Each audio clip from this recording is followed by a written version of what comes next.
just as you come in the door, to your left is this panel, and this is used as an air leveling system for the bus. And what I do is, what it does is it takes the airbags that support the bus and gives you control of them here.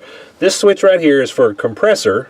You might be able to hear it buzzing there. There's a compressor that I showed you in the bay that's behind the chest freezer, and you air that up, and then it allows you to put air into the airbags that support the coach.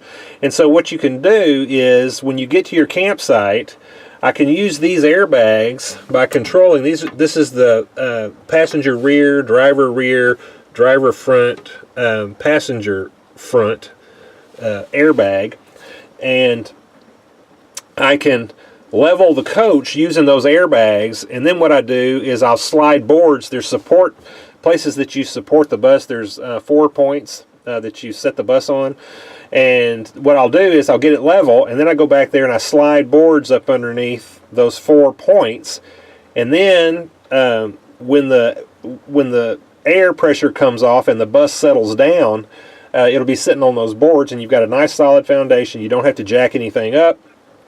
You don't have to do a lot of fancy maneuvering. That gives you a way to levelize your coach. And so the way I put this in was, there's actually a line from each one of these. These are pressure regulators. That tells you what your pressure is on each of the 4 bags.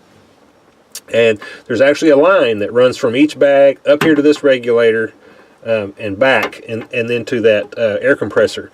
So from the air compressor, it comes to here, and then from here back to that bag, so that I can control the air pressure in each one of the bags. Well, I hope you're finding this series interesting, and you'll continue to watch all of the parts of it. And as usual, thank you for watching.